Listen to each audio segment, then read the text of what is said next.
오늘 함께 나눌 말씀 읽겠습니다. 에베소서 5장 말씀, 에베소서 5장 22절에서 33절까지 말씀입니다. 22절에서 33절까지 말씀 한 절씩 나누어서 읽겠습니다. 제가 읽겠습니다. 아내들이여 자기 남편에게 복종하기를 죽게 하듯 하라.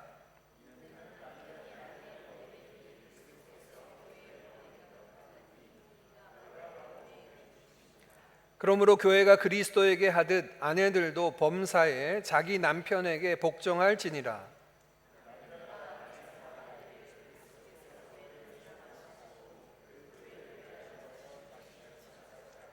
이는 곧 물로 씻어 말씀으로 깨끗하게 하사 거룩하게 하시고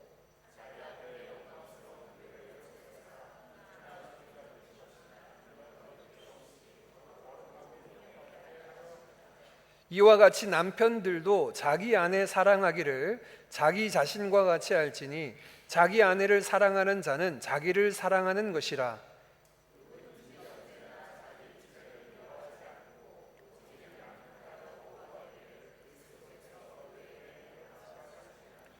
우리는 그 몸의 지체임이라.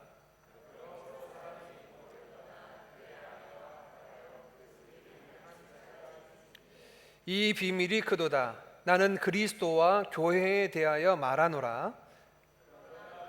각각 자기의 아내 사랑하기를 자신같이 하고 아내도 자기 남편을 존경하라. 아멘.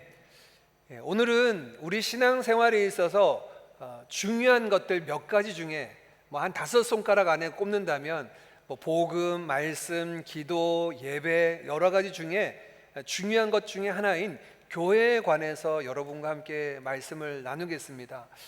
신앙생활에 있어서 교회가 가져다 주는 영향은 이렇게 표현하는 신학자도 있습니다. 교회는 신자에게, 성도에게 요람에서 무덤까지 같이 이어가는 동반자다. 그렇죠.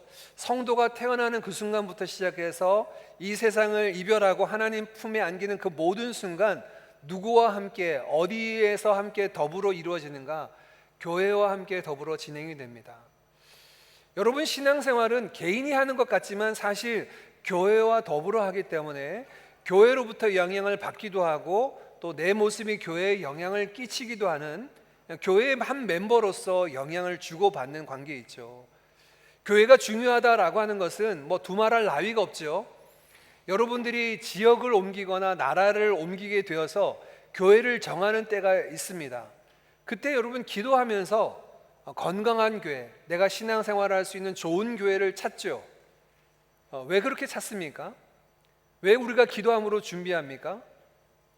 그만큼 교회가 우리 신앙에 끼치는 영향이 크기 때문에, 그렇기 때문에 좋은 교회를, 건강한 교회를 만나기를 기도하고 준비하는 것 아니겠습니까? 그러면 여러분, 여러분이 생각하는 교회란 무엇인가요? 신자에게 있어서 교회가 주는 영향이 참 큰데, 그러면 어떤 교회가 진짜 교회다운 교회인가요? 여러분이 생각하는 교회다움이라는 것은 교회의 정의를 어디에서 찾을 수 있겠습니까? 다른 2가지 질문으로 바꾸어서 여러분에게 질문을 드려보겠습니다. 여러분이 지금 이제 드림교회 가족이 되어서, 오늘 이민현 자매까지 가족이 되어서 교회와 함께 하게 되었는데, 이 교회와 함께 하겠다, 드림교회와 내 신앙생활을 함께 하겠다라고 등록하실 때, 한 가족이 되셨을 때 무엇을 보시고 어떤 것을 기준으로 삼아서 드림교회와 함께 하시게 되었습니까? 첫 번째 질문입니다. 2번째 질문입니다. 지금까지 여러분이 살아오면서 또는 신앙생활 해 오시면서 내가 경험했거나 아니면 내가 주변에 봤던 교회 중에 어느 교회가 가장 건강한 교회, 온전한 교회라고 생각하십니까? 자, 이 2가지 질문 속에 여러분이 생각하는 교회관, 교회론이 담겨져 있습니다. 내가 교회를 정하여서 그 교회의 멤버가 되겠다라고 이야기할 때 가지고 있는 기준이 무엇인가?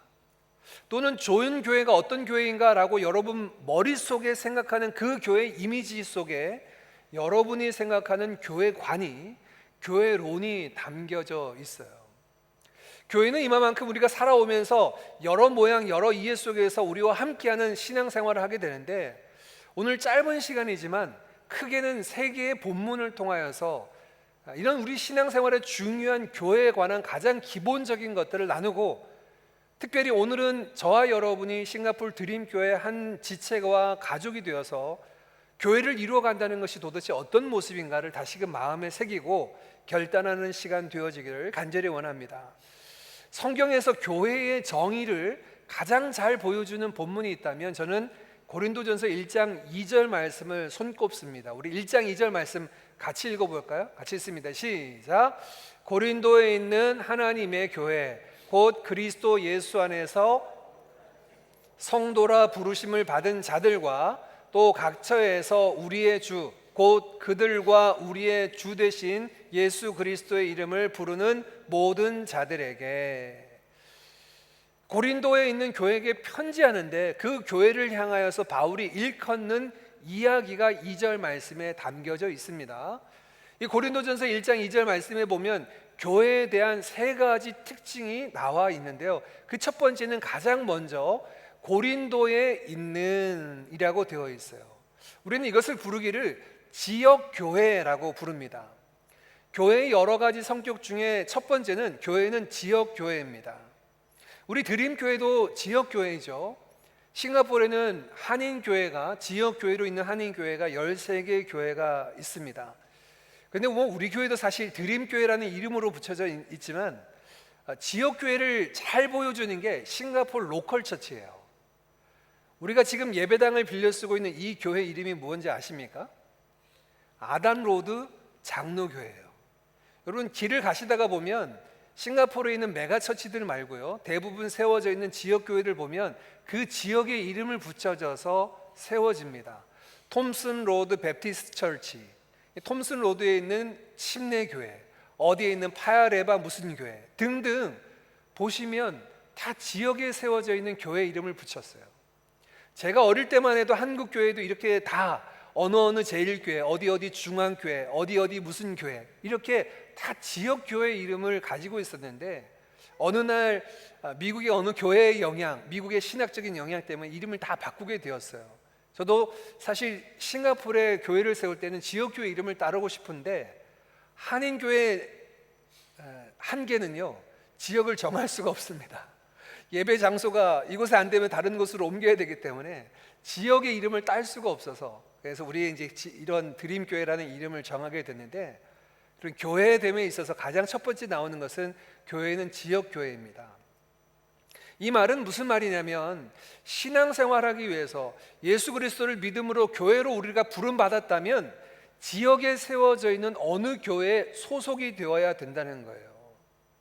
성도로서 살아가면서 오늘은 이 교회 멤버로 살아가고 다음 주는 내가 다른 교회 멤버로 살아가고, 이게 아니고요, 저와 여러분을 하나님께서 교회로 부르실 때는 지역 교회 안으로 부르셨습니다. 이 지역 교회가 다 다른 교회인가? 아니요. 이 모든 지역 교회가 하나님의 교회로 연합되어 있는데 이 연합되어 있는 교회를 우리는 우주적인 교회다라고 이렇게 부릅니다. 그러나 우주적인 교회는요, 세워진 지역 교회들의 토탈 연합체를 의미하는 것이지 지역 교회를 회방하는 건 아니에요. 오늘날 한국에 보면 기이한 신앙 형태가 일어나게 되는데, 나는 교회 가지 않는데도 신자로 살겠습니다. 이런 분들을 보통 이제 가나안 신자다. 왜 가나안이라고 부르냐면 가나안 거꾸로 하면 안 나가 신자다, 이렇게 지역교회에 출석하지 않는데 나는 신자다라고 스스로 생각하는 분들이 많아지는 추세예요. 특별히 코로나를 지나면서 그 숫자가 대폭 늘어났다는 통계 수치가 나옵니다. 이거는 사실 교회됨을 이해하지 못하는 거예요. 예수를 믿고 난 다음에 신자는 반드시 하나님께서 교회로 부르셨다면 우리는 첫 번째 지역교회의 일원이 되어야 합니다. 여러분들이 이곳에 살다가 또는 다른 나라로 이주하거나 여러 사정에 의해서 옮기시게 된다 하더라도 반드시 지역교회에 소속된 성도로 살아가야 됩니다. 이게 교회됨의 모습입니다. 두 번째, 고린도전서 1장 2절 말씀이 보여주는 교회의 정의, 고린도에 있는 무슨 교회? 하나님의 교회. 고린도에 있는 하나님의 교회.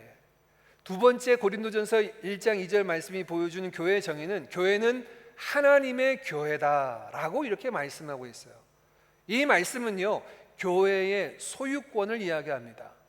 교회의 소유권이 하나님에게 있어서 교회를 하나님의 교회, 교회가 하나님의 소유권뿐만 아니라 하나님이 다스리시기 때문에 하나님의 교회다라고 부르고 있습니다. 잘못 오해하는 분들, 또 교회에 대해서 이상하게 생각하는 분들이 있는데, 어떤 목사님들이 내가 이 교회를 개척했으니 이 교회는 내 교회야 생각한다면 그분은 어리석은 분이에요. 하나님의 교회를 이해하지 못하는 거예요. 교회를 마치 회사나 기업체처럼, 어떤 기업처럼 생각하는 잘못된 것이죠. 이 땅에 세워진 모든 교회, 예수 그리스도를 믿음으로 말미암아 모여져서 하나님을 예배하는 모든 교회는 다 하나님의 교회예요. 하나님의 소유권이 있습니다. 내가 개척을 했으니, 내가 이 교회에 이러저러한 기여를 했으니, 지금 이런 모습으로 열심히 내가 섬기고 있으니 뭐 교회 주인의식을 가져야 되겠다? 아니요, 우린 주인의식이 아니에요. 주인 대신 하나님의 소유권을 인정하는 교회가 건강한 교회일 줄 믿습니다. 하나님의 교회예요. 세 번째, 1장 2절 말씀이 보여주는 것은 그리스도 예수 안에서 거룩하여지고 성도로 부르심을 입은 자들이라고 표현하죠. 이게 교회의 정의입니다. 저는 어렸을 때 사실 교회에 대해서 오해한 적이 있었어요. 길을 가다가 친구를 만났습니다. 이 친구가 성원아 너 어디 가니? 나 교회 가 라고 이야기할 때 제가 생각하는 교회는 건물이었습니다. 어느 지역에 세워져 있는 건물, 그 장소를 간다는 이야기를 교회 간다고 표현을 했거든요.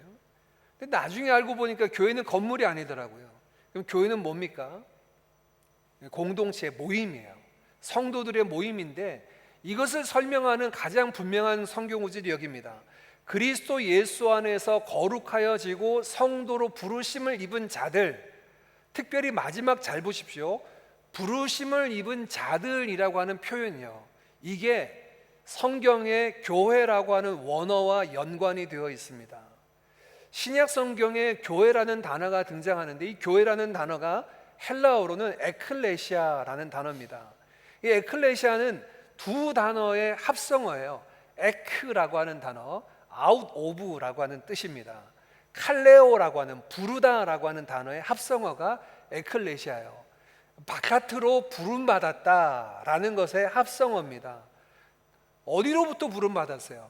세상으로부터 부름을 받았어요. 어디 우리가 속한 데서부터 부름을 받았어요.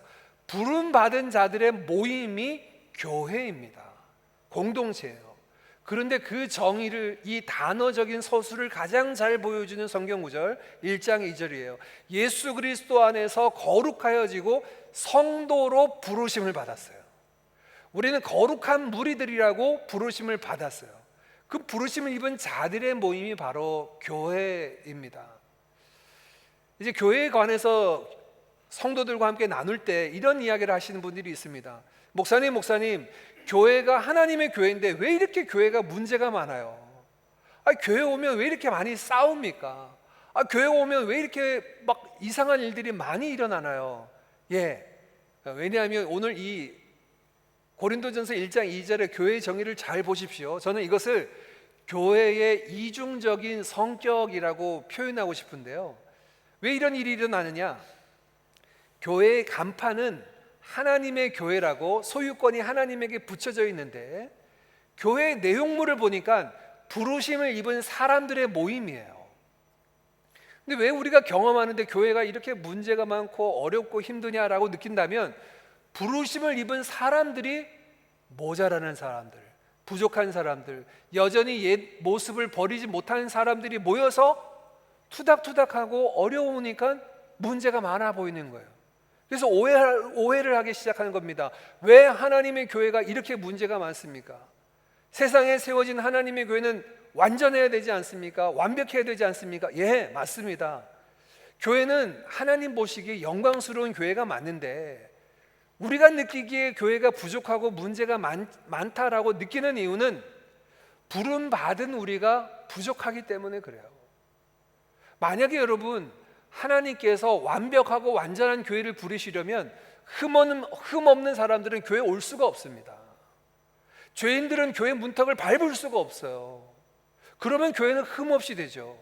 근데 하나님은요, 세상으로부터 성도로 부름받은 자들을 병자들도 오라, 죄인들도 오라, 소외받은 자들도 오라, 외로운 자들도 오라, 모든 죄인들 다 오라고 팔 벌려 안아주십니다. 그러니 부름받아 모인 자들이 우리의 모습이 연약하기 때문에, 내 모습이 부족하기 때문에 교회가 이러저러한 아직 연약한 모습이 있다는 거예요. 그런데 여러분 잘 보십시오. 이런 교회의 연약함과 부족함에도 불구하고 하나님은 이 몸된 교회를 볼 때, 우리 교회를 바라볼 때 온전하고 거룩한 교회, 영광스러운 교회로 보신다는 거예요. 왜 영광스러운 교회로 보실까요? 왜냐하면 교회의 가치 때문에 그렇습니다. 교회가 얼마짜리일까요? 건물 지금 이 대지 값을 제가 묻는 게 아닙니다. 교회의 가치가요, 사도행전 20장 28절 말씀은 이렇게 이야기합니다. 20장 28절입니다. 우리 하반절만 읽겠습니다. 하나님이 자기 피로 사신 교회를 보살피게 하셨느니라. 하나님이 자기 피로 사신 교회를 보살피게 했다. 다시 말하면 하나님이 저와 여러분을 모아서 하나님의 교회라는 간판을 붙이기 위해서 뭘 하셨냐면 자기 피로 값을 주고 값을 지불하여 저와 여러분을 사셨어요. 부족하고 연약하고 죄 많은 저와 여러분의 인생들을 사셔서 자기 것으로 삼으셨는데, 그래서 하나님이 보실 때는요, 교회 구성원들의 연약함들, 우리의 여전히 부족하고 우리가 저지르는 범죄를 통하여 이 교회 문제가 많다, 이 교회 얼마짜리다, 이 교회 좋다 나쁘다 하지 않고 하나님이 늘 교회를 바라보실 때는 어떤 관점으로 보시냐면 내 피로 값주고 산 교회라는 관점으로 교회를 바라보시는 거예요. 그래서 요한계시록을 보면요, 소아시아에 있는 7교회의 모습이 등장하는데, 7교회의 모습이 라오디게아 교회처럼 책망만 들은 교회도 있어요. 필라델피아 교회처럼 칭찬만 들었던 교회도 있습니다. 그런데 이 요한계시록에 나오는 7개의 교회를 보면요, 책망 들었던 교회도 교회예요. 교회라 부르는 것을 주저하지 않습니다. 너희들 그러다가 교회 안 돼, 교회에서 탈락돼 하시지 않아요. 왜냐하면 그들을 자기 피로 값주고 사신 교회가 됐기 때문에 그래요. 교회의 가치는 그리스도의 피값 주시고 사신 교회이기 때문에 하나님께서 교회를 바라보실 때, 교회를 평가하실 때, 교회를 대하실 때 항상 자기 피로 값주고 산 교회로 대하시겠다 정하신 겁니다. 이게 교회의 영광스러움이고 교회의 은혜인 줄 믿습니다. 만일 여러분 하나님께서 교회를 대하실 때 교회 구성원들이 가지고 있는 수준, 교회 구성원들이 얼마나 대단하고 얼마나 열심히 있고 얼마나 거룩하냐의 수준으로 대한다면 교회가 남아있는 교회가 얼마나 될까요? 뭐 요즘 우리 눈에 봐도, 한국에서 들려오는 뉴스만 봐도 이게 이렇게 해야 되는데 교회가 마저 하는 교회들도 있다면, 여러분 그렇게 평가한다면 아니 우리 교회 드림교회도라도 그 기준에 따르면 설 수 있겠습니까? 아니에요. 하나님께서 교회를 바라볼 때는 자기 피로 값주고 사신 교회라고 보신다는 거예요. 그러니 교회가 영광스러운 겁니다. 그래서 우리가 주의해야 될 것이 있습니다. 교회에 대해서 이야기할 때 만일 여러분 뭐 바깥에서 내가 테니스 동호회, 골프 동호회, 무슨 동호회를 만나서 그 모임을 가지고 얘기한다면 충분히 평가하고 이야기할 수 있어요. 근데 교회에 대해서 이야기할 때는 주의해야 됩니다. 왜냐하면 그저 우리끼리의 모임으로 그친다면, 우리의 모임과 동호회로 그친다면 이러쿵저러쿵 이야기해도 상관없어요. 그런데 이 교회는 하나님의 교회라고 하는 간판이 붙여져 있고, 이 교회의 가치에 대해서 하나님은 자기 피로 값주고 산 교회, 내 피로 값주고 산 교회라고 명명하시기 때문에 교회에 대해서 이야기하는 것에 대해서 주의해야 돼요. 왜 교회가 이 모양 이 꼴이야, 뭐 왜 교회가 이래, 이런 식으로 이야기하는 것은 굉장히 잘못되었습니다. 왜냐하면 교회 자체에 관한 이야기예요.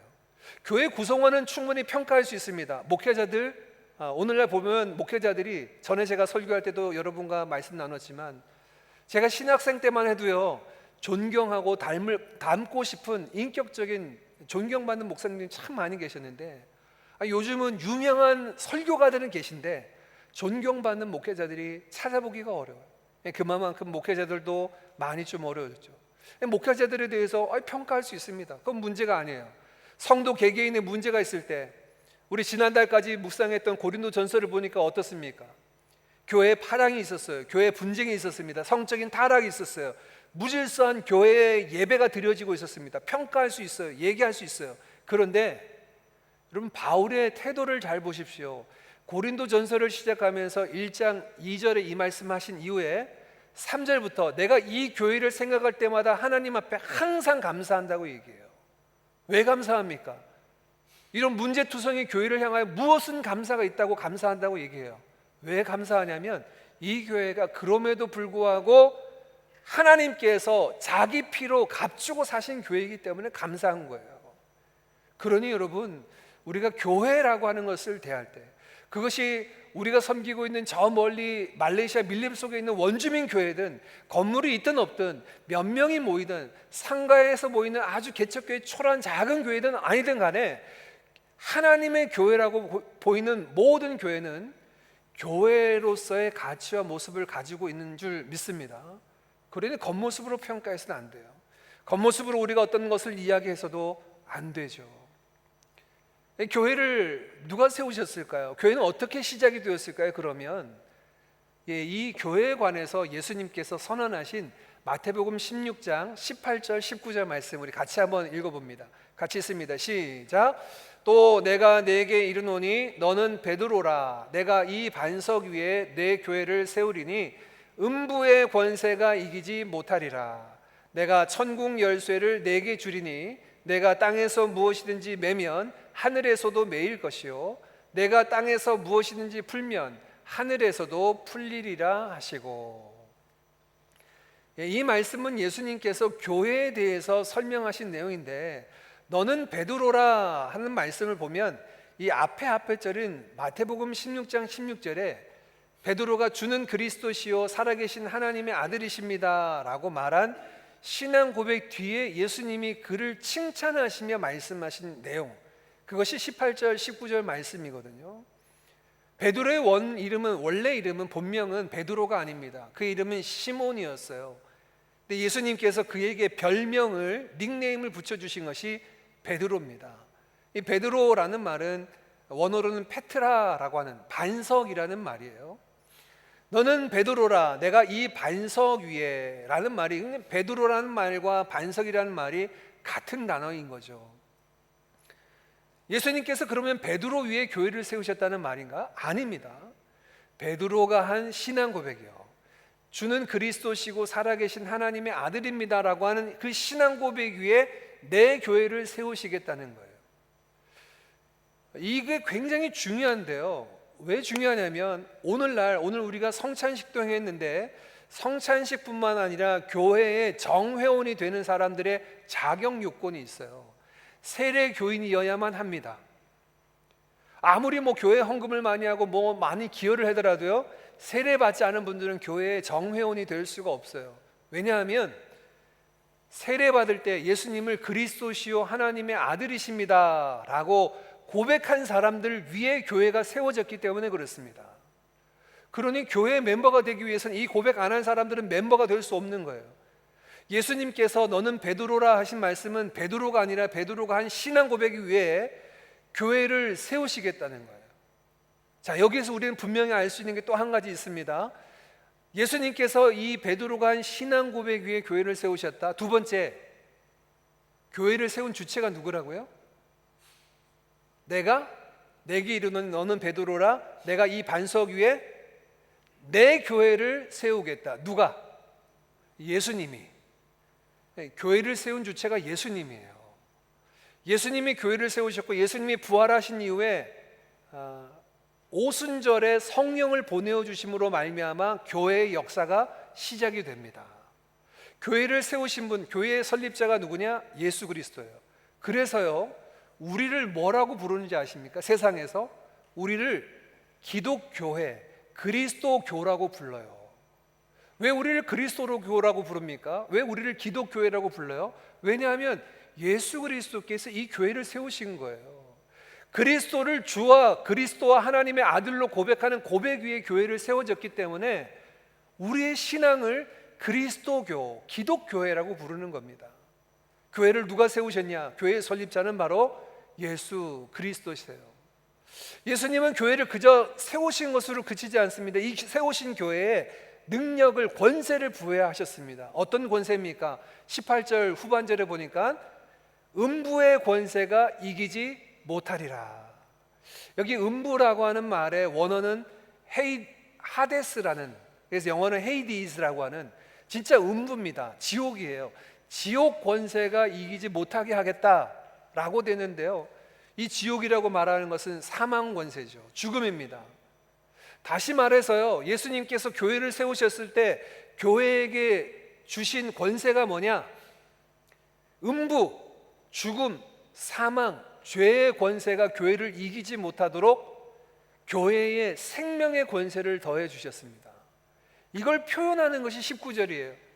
네가 땅에서 매면 하늘에서도 매일 것이고 네가 땅에서 풀면 하늘에서도 풀리리라 하는 말씀은 하나님께서 교회에 매여서 하시는 게 아니라 이제 교회에게 맡겨주신 이 권세요, 음부가 이기지 못하는 이 생명의 권세를 교회에게 주셨는데, 교회에 주셨기 때문에 교회에서 이 생명의 복음을 전함으로 말미암아 생명의 역사를 낳을 때 하늘에서도 그 생명의 역사를 함께 이루어 가시겠다는 선언으로 19절 말씀하시는 거예요.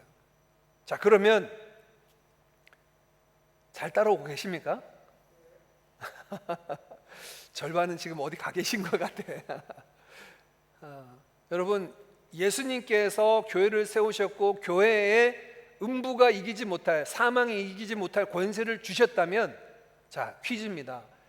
교회에게 주신 권세뿐만 아니라 교회에 주신 사명 1호, 제일 큰 사명이 뭘까요? 여기서 유추해 본다면 음부가 이기지 못할 생명의 권세를 교회에게 주셨어요. 그럼 교회가 해야 될 가장 큰 사명이 뭐예요? 우선하는 사명이 뭐예요? 생명의 복음을 전하는 겁니다. 그래서 여러분, 교회가 복음 전하지 않으면, 전도하고 선교하지 않으면 생명력을 잃을 수밖에 없는 거예요. 왜냐하면 예수님께서 교회를 세우실 때 교회에 무엇을 주셨냐면 생명의 권세를 주셨어요. 음부의 권세가 이기지 못할 생명의 권세를 주셔서 교회를 통하여 복음을 증거되고 교회를 통하여 생명의 역사를 낳게 하셨는데, 교회가 그 사명을 등지고 등한히 한다. 그럼 교회는 그 권세가, 그 생명력을 잃어버리는 겁니다. 어떤 교회가 건강한 교회예요? 어떤 교회가 충성된 교회고 어떤 교회가 좋은 교회입니까? 열심히 여러분 예수의 증인으로 복음 전하는 교회가 건강한 교회인 줄 믿습니다. 왜냐하면 교회에 이 권세를 주셨기 때문에 그래요. 자, 그리고 드디어 이제 오늘 본문으로 들어갑니다. 이제 앞은 지금까지는 서론이었어요. 자, 여러분, 교회에 관한 이야기를 할 게 너무 많은데요, 첫 번째 교회의 정의를 고린도전서 1장 2절 말씀 나눴어요. 교회를 세우시고 교회에게 주신 권세가 무엇인지 마태복음 16장을 통해 예수님 말씀을 주셨습니다. 그러면 교회인 저와 여러분과 예수님과의 관계는 어떨까요? 오늘 에베소서 5장 22절부터 33절까지 말씀은 부부관계를 말씀하시는 건지 교회와 그리스도의 관계를 말씀하시는지 많은 분들이 헷갈린다라고 말할 정도로 교회와 그리스도, 남편과 아내의 관계를 말씀하시는 구절로 유명합니다. 그런데 이 말씀은 사실 더 중심되는 말씀은 교회와 그리스도에 관한 말씀이에요. 왜냐하면 마지막 32절, 33절이 이렇게 말씀하기 때문인데요, 32절, 33절입니다. 이 비밀이 크도다. 나는 그리스도와 교회에 대하여 말하노라.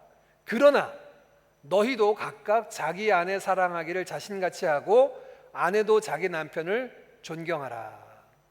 자, 이게 결론 부분이에요. 그러면 22절부터 지금 31절까지 말한 것은 32절에 의하면 내가 비밀을 말한다라고 했는데, 제가 아래 영어 성경책에 하이라이트를 칠했는데 비밀이라고 하니까 뭐 시크릿 같은데, 아니, 시크릿이 아니라 미스테리입니다. 신비를 말하는 거예요. 내가 신비를 하나 말해줄게 라고 하는 그 신비로움이에요. 무엇이 신비인가요?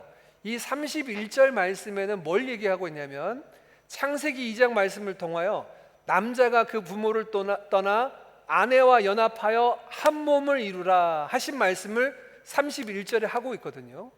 그런데 이 말씀이 부부관계를 이야기하는 게 아니라 32절에 말하면 내가 신비로움을 너희에게 이야기하는데 그거는 그리스도와 교회에 관해서 말씀한 거야 라고 알려주는 거예요. 여러분, 오늘 요것 한 가지만 기억하고 가셨으면 좋겠어요. 교회는 어떤 곳인가? 교회는 어떤 공동체인가? 예수 그리스도와 한 몸 된 공동체입니다. 특별히 성경에서 부부관계를 한 몸으로 엮으신 것처럼 남자가 그 부모를 떠나 아내와 연합하여 한 몸을 이루라 하셔서 한 몸이 된 부부관계처럼 예수님과 교회는 뗄래야 뗄 수 없는 한 몸 된 공동체, 이것이 신비로움이라고 이야기하는 거예요. 이 신비가 크다. 내가 그리스도와 교회에 대하여 말았다. 그러나 마지막 33절 말씀에 너희도 각각 아내를 사랑하고 남편을 존경하라. 그러니까 부부관계 이야기는 지금 부차적인 이야기를 한 겁니다. 중심되는 메시지는 교회와 그리스도의 관계에 관한 말씀이에요. 여러분, 이게 얼마나 큰지 아십니까?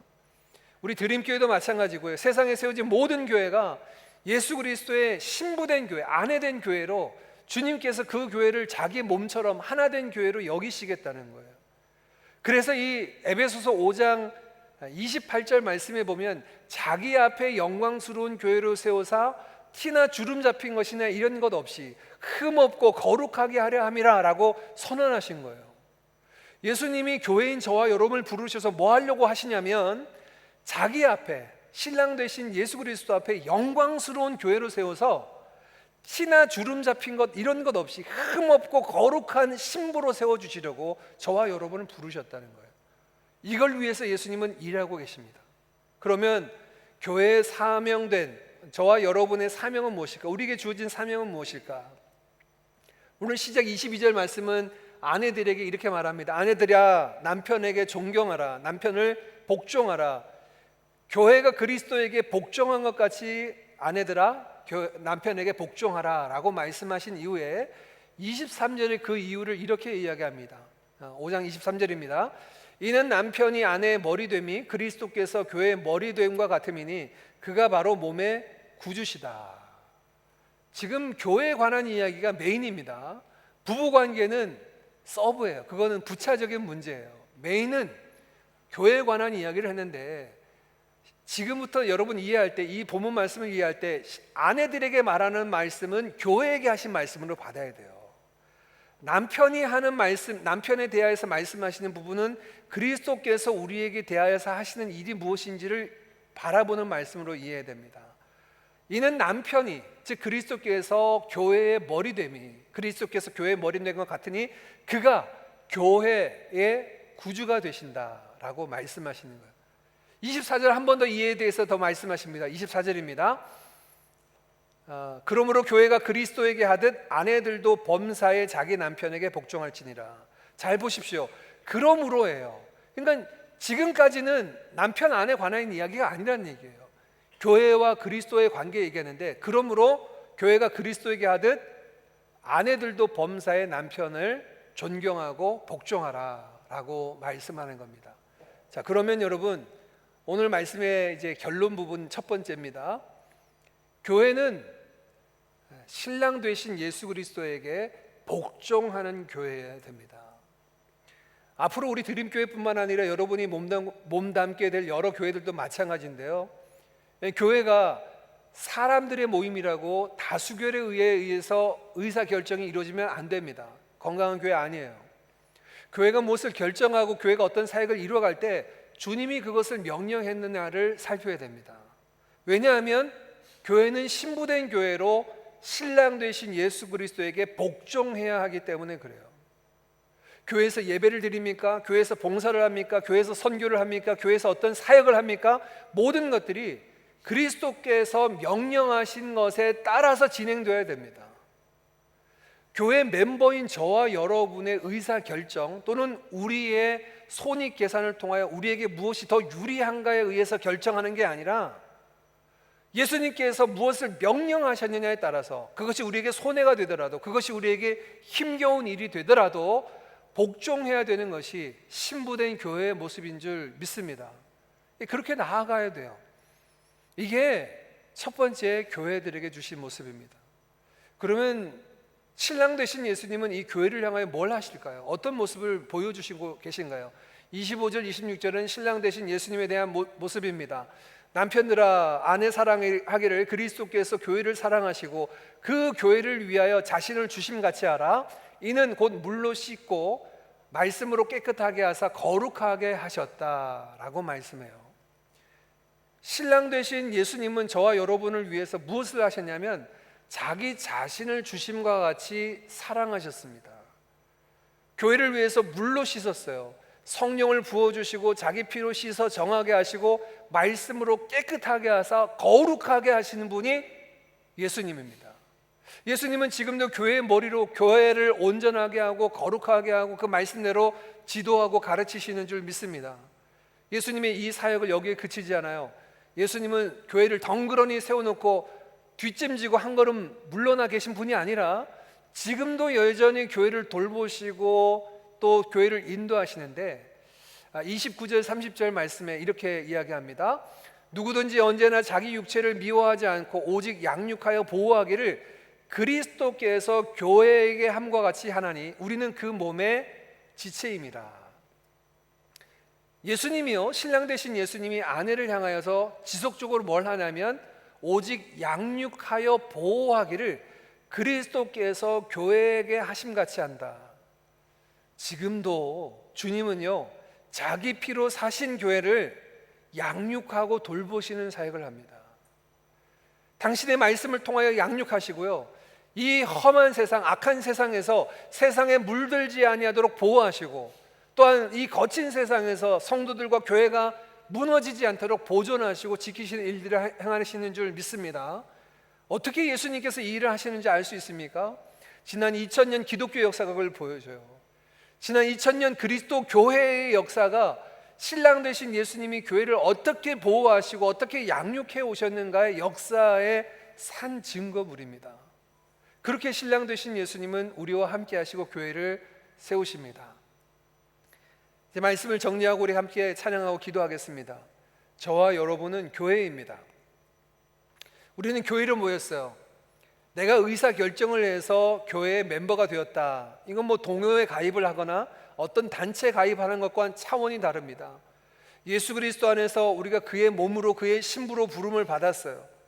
부름받은 우리를 예수님은 자기 피로 씻어 정하게 하시고 말씀을 통하여 양육하시고 온전히 보호하시고 인도하사 거룩하고 흠없는, 읽지는 않았지만 28절 말씀에 보면 자기 앞에 영광스러운 교회로 세우사 티나 주름 잡힌 것이나 이런 것 없이 거룩하고 흠없게 세우시는 분이 우리 주님 예수 그리스도이신 줄 믿습니다.